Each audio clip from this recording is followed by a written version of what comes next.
good morning, good afternoon, good evening, wherever you're watching this. Hello, it's great to see you again. It's Tuesday, the 14th of April.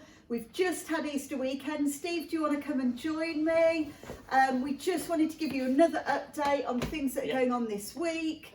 And just to say hello again, really. So hello. Thank you for joining us over Easter. Yeah. It was a great Easter weekend. Loads of opportunities there for engagement together. Even though we were distant, it felt like we could all still be together and celebrate Easter weekend. So thank you for joining us over the weekend. Definitely. We loved the fact that we could pray with you on Good Friday, that we could take communion with you as well on Good Friday, and then celebrate on Easter Sunday and pray together too. It was a great weekend. But it doesn't stop there. We talked about it last week, and this week it's Spring Harvest at home. So you can be engaged in some fantastic worship and some fantastic teaching through Spring Harvest at home. All of the teachings on their YouTube channel. There's a link on our website and you can go and click on that there, or you can go straight to YouTube itself, type in Spring Harvest Home, and you will see all the teaching that's there. There's some great stuff, so please do it. Yeah, it's brilliant. Already hearing a few things from people, how they're engaging with that already, and just great worship teaching, different age stuff, brilliant. Yes. But then we also want to encourage you, don't forget, Wednesday night we've got our next prayer gathering. So that's 7 o'clock.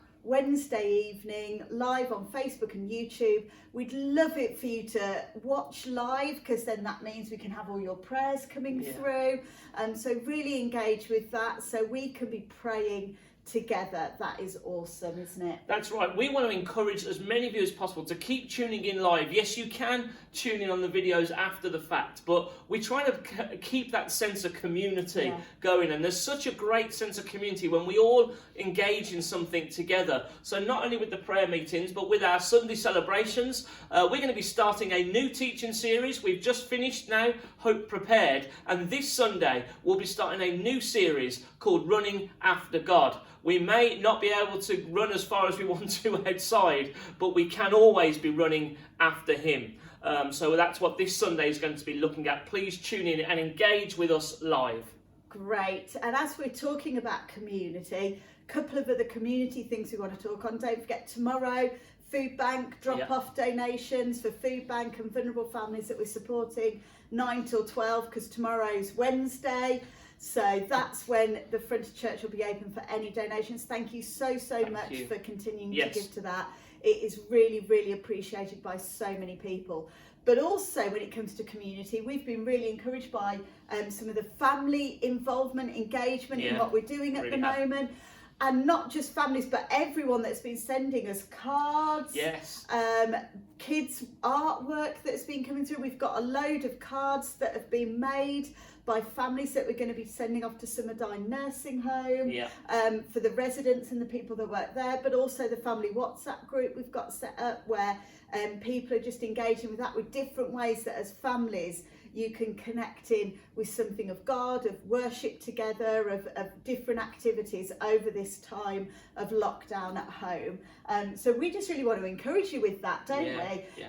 Kids, adults, whoever, keep sending us your cards. If you've been doing some great art stuff and craft stuff, send us pictures, either in the post or drop us an email with them. We can print them out and show them on a Sunday morning at the start of the service. It's great to have that level of community and connection still, even though we can't physically be together. So we really want to encourage you with that. That's right. We'd love it if by the end of this lockdown we could just cover that green wall with all sorts of artwork and all sorts of cards and communications. Let's do that. Let's keep the conversation going.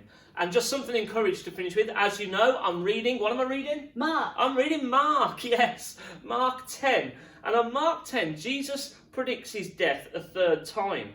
And it says, we were going up to Jerusalem, and he said, and the Son of Man in Jerusalem will be delivered over to the chief priests and to the teachers of the law. They will condemn him to death and will hand him over to the Gentiles, who will mock him and spit on him, flog him and kill him, and 3 days later he will rise. We've just celebrated that this Easter weekend, but what I found so encouraging about that is Jesus didn't just know he was going to die when he went to Jerusalem and rise again. He knew every detail of what he was walking into, every detail of pain and suffering he might have to go through, and it still didn't deter him. Jesus knows all, but he did it for me, for you, for us. Yeah. Jesus knows just what's going on in the world right now. He already knew what was going to be coming today, and yet he still fills us with his hope, peace, love and patience. He is still our daily bread, and he is still all we need. So please, Jesus knew today was coming. Keep plugging into him, because he wants to be our daily bread. Awesome. What an encouragement to send us into the rest of the week.